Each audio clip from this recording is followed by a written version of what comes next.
Welcome to my channel, The Daily Speaking Tree.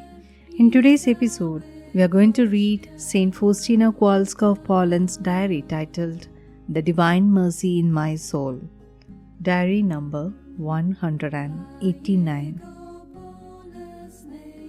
On one occasion, Jesus gave me to know how pleasing to Him is a soul that faithfully keeps the rule. A soul will receive a greater reward for observing the rule than for penances and great mortifications. The latter will be rewarded also if they are undertaken over and above the rule, but they will not surpass the rule. Once during an adoration, the Lord demanded that I give myself up to Him as an offering, by bearing a certain suffering in atonement, not only for the sins of the world in general, but specifically for transgressions committed in this house.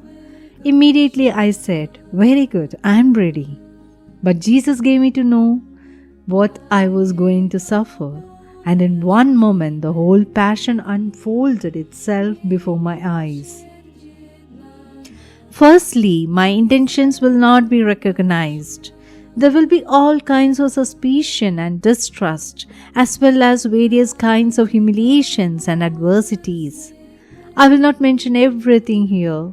All these things stood before my soul's eye like a dark storm from which lightning was ready to strike at any moment, waiting only for my consent. For a moment my nature was frightened. Then, suddenly, the dinner bell rang. I left the chapel trembling and undecided.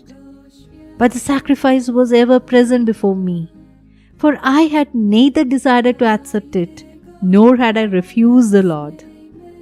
I wanted to place myself completely in His will. If the Lord Jesus Himself were to impose it on me, I was ready. But Jesus gave me to know that I myself was to give my free consent and accept it with full consciousness, or else it would be meaningless. Its whole power was contained in my free act before God. But at the same time, Jesus gave me to understand that the decision was completely within my power. I could do it or not do it. And so, I then answered immediately, "Jesus, I accept everything that you wish to send me. I trust in your greatness." And that moment, I felt by this act I glorified God greatly. But I armed myself with patience. As soon as I left the chapel, I had an encounter with reality. I do not want to describe the details, but there was as much of it as I was able to bear. I would not have been able to bear even one drop more.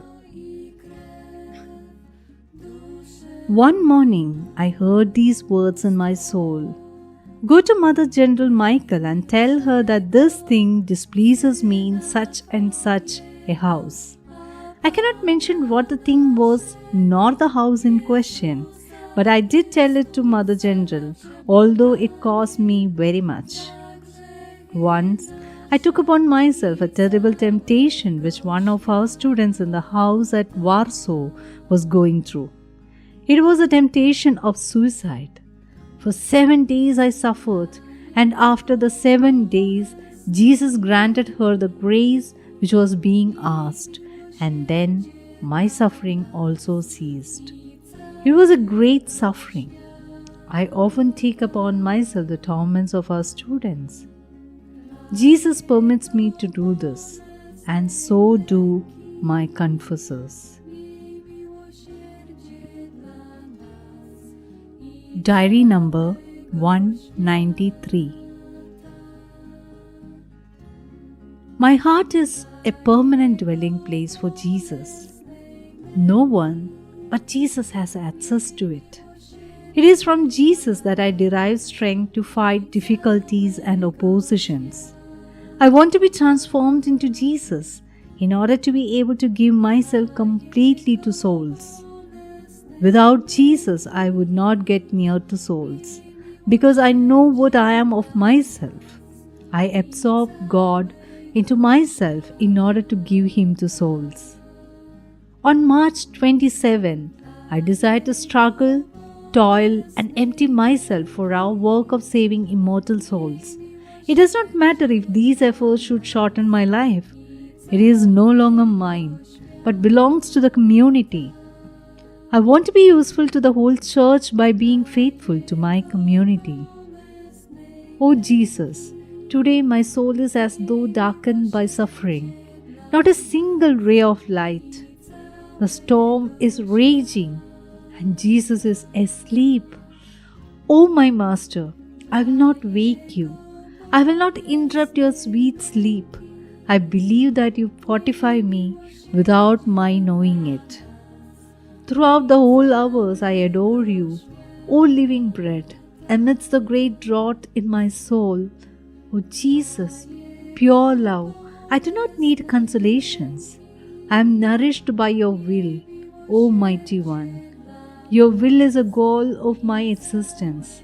It seems to me that the whole world serves me and depends on me. You, O Lord, understand my soul with all my aspirations. Jesus, when I myself cannot sing you the hymn of love, I admire the singing of seraphim, they who are so dearly loved by you. I desire to drown myself in you as they do. Nothing will stem such love, for no mind has power over it. It is like lightning that illuminates the darkness, but does not remain in it. O my Master, shape my soul according to your will and your eternal designs.